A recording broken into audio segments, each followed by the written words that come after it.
A la segunda vuelta ya tengo un mormón nuevo. Convertido. Claro, un testigo de Jehová nuevo. ¿Por qué? Porque la Biblia, al ser bien manejada, nunca. Y ahí te deja.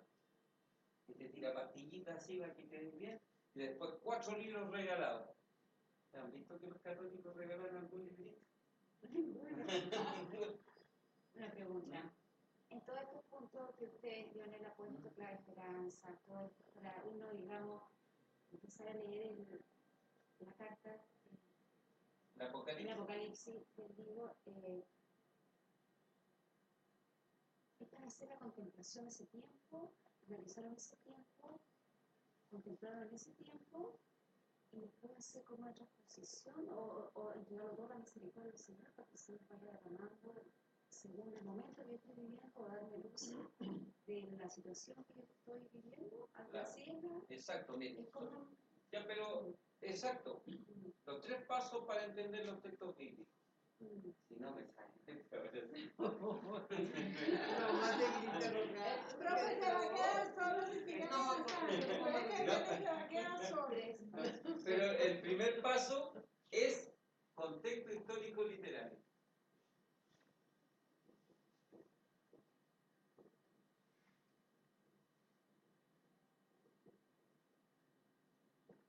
Esto se aprendió hace como un mes atrás nomás con Monique.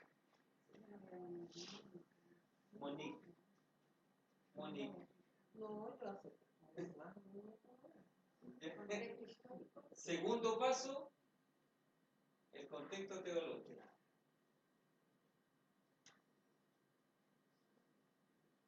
Contexto teológico. Y el tercer paso, el actualizar. Eso lo vi alguna vez. No le estoy diciendo. Si no, estoy de acuerdo. 2 veces. Y es el sentido que le da a la persona. Exacto. Y el cuarto paso, que no está aquí como cuarto paso, que los sacerdotes le tienen mucho miedo, es la intencionalidad del autor. Es una intencionalidad. Es político.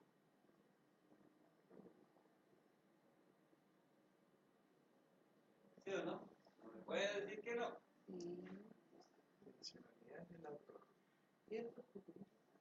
Es que Helga se le olvida. No lo vi. Sí. No sé. Este año no hemos visto clase con usted. El año pasado. Un año. Y a mí no se me olvida. Pero es que usted todos los días da clase, el que da clase no se lo Entonces, olvida. mire, primer paso, contexto histórico literario. El contexto histórico literario es entender qué está pasando en ese tiempo. Estamos hablando del siglo I, por lo tanto, yo tengo que decir ahí qué está pasando. Ocupación romana, me desarmaron el Sanedrín, me destruyeron el templo de Jerusalén, hay una persecución a los cristianos, tanto religiosa como política, me están llevando a la gente a los circos romanos, me están destruyendo las comunidades cristianas, me están crucificando a los líderes de la comunidad en la puerta de mi casa, porque recuerden que ahí no hay iglesia, la estructura no está, nos juntábamos en la iglesia doméstica, en las casitas nos juntábamos. Pero ¿qué hacía el Imperio Romano? Metía a alguien, por ejemplo, un infiltrado. Entonces Ingo llegaba aquí, calladito, y ya detectaba quién era el líder. Después él sabía cómo, daba la contraseña, y en la noche me tomaban a mí y me crucificaban cerquita de la puerta de la casa. Cuando yo salía, veía al pobre Luchito Pérez crucificado. No me descolgaban, me dejaban que yo me moliera ahí, que los pájaros se comieran mi carne. ¿Para qué? Para que no le quedaran ni ganas al siguiente de ser líder de la comunidad. Imagínense esa realidad. Más encima los judíos que andaban también persiguiendo, o los fariseos, algunos, no todos los fariseos eran malos. Entonces, seguían a estos cristianos y los denunciaban. ¿Por qué yo digo que los fariseos no eran malos? Los evangelistas ponen a los fariseos malos. Pero no es Jesús diciendo que los fariseos son malos. Es la comunidad cristiana escribiendo que los fariseos son malos. Y no todos los fariseos eran malos. Si habían fariseos que eran pequeños artesanos, que tenían que trabajar para subsistir. Si era la alta religiosidad la que tenía sumida en esa ley. 623 preceptos tiene la ley de Moisés, aparte de los 10 mandamientos. Entonces estaban atrapados por la ley. Entonces, en la realidad yo tengo que meterme en el contexto histórico. Por eso tengo que leer el Apocalipsis del siglo I, la realidad del siglo I. Porque de eso me está hablando el texto. No tengo que traerlo para acá todavía. Después el contexto teológico. ¿Qué Dios están creyendo ellos? ¿Qué espiritualidad están teniendo ellos? La espiritualidad que están teniendo es, no está Cristo con ellos. Se fue Cristo. ¿Cuándo se fue? ¿Cuándo se fue? Muere, resucita y después se va. Quedaron huérfanos. Quedaron huérfanos. ¿Quién tenía que venir? El Espíritu Santo. Pero todos reaccionaron a la venida del Espíritu Santo. No todos, porque todos no lo conocían. Los primeros lo conocían, pero después era el querigma, era el anuncio gozoso de Jesús muerto y resucitado, pero después no pasó nada más. Y viene pronto. Primera carta a los tesalonicenses. Viene pronto, y no veníamos. Pasan 3 años y vamos de nuevo, oye, y no viene, empezaron a vender las cosas, porque como venía luego, ¿para qué me hacen falta las cosas materiales? Empezaron a vender todo. ¿Y qué llegó? Llegó la pobreza en vez de venir Cristo. Y no venía. Y Pablo tuvo que escribir segunda carta a los tesalonicenses. Es decir, yo que en la primera carta anuncié la parucía inminente, bueno, no era tan así, porque Cristo viene también en la onda del Espíritu Santo y nos viene a abrir nuestro entendimiento. O sea, no era que venga pronto así inminente. Jesús, porque el mensaje del Apocalipsis es vengo pronto.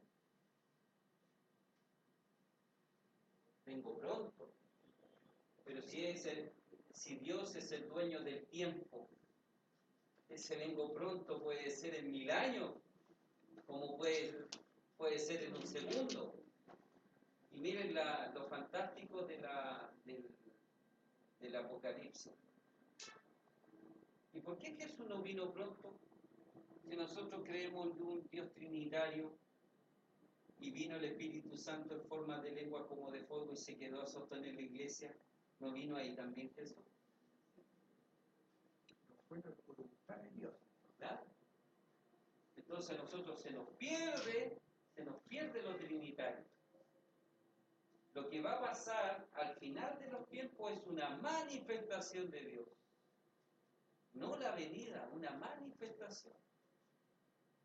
Porque, ¿te imaginas? Si yo lo invito a Monique, le invito al cine. Y le digo, ¿sabe qué? Le invito al cine. Ya, listo, ¿cuándo lo juntamos? El sábado, el viernes en la noche, en la tarde.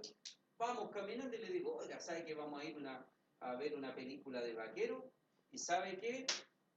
Al final el vaquero no se queda, el jovencito no se queda con la niña, lo matan antes y la niña se fue con nos vamos, ¿no es cierto? El Apocalipsis es eso, porque el Apocalipsis dice, al final habrá una batalla donde ganará Jesús.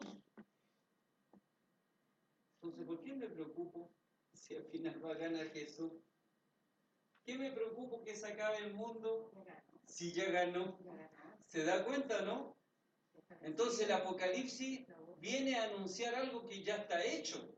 Lo que sucede es que nosotros funcionamos más con el dolor. Cuando vemos un punto evangélico y el pastor de muy buena voluntad está ahí anunciando y dice, y vendrán esos días donde caiga fuego sobre los impíos y todo. ¿Qué hace la gente? Se va a esa comunidad para conocer qué va a pasar. Pero sigue el tiempo y no pasa y no pasa y no pasa. La gente se retira porque le hemos mandado mal el mensaje. Por eso el Apocalipsis, mire, donde vamos recién sin tocar el libro. Vamos bien. Sin tocar el libro. Vamos bien. Y después que yo hago todo este ejercicio, recién lo analizo a la vida. A la vida. Claro. ¿Qué me está diciendo? Presente. Exacto. Presente. ¿Qué me está diciendo a mí ese texto? Recién del análisis posterior. ¿Qué me está diciendo a mí? Por eso en las catequesis o en los grupos uno lee el texto bíblico y lo primero que dice, ¿y qué te dijo el texto? Empiezan de atrás para adelante. Y lo otro, ¿cuál fue la intención de Juan para escribir el Apocalipsis? Eso también hay que analizarlo. Exacto. ¿Cuál fue la intención? Un ejemplo con los evangelistas. ¿Cuál es la intención de Mateo? ¿Cuál es la intención de Lucas, de Marcos, de Juan? ¿Cuál es la intención que tiene, por ejemplo, Pablo para dirigirle la carta a los romanos? Tiene que tener una intención. Una persona que le escribe a un pololo o a un novio o alguien quiere que sea el novio, el estilo de la carta no es como mandársela a un hermano.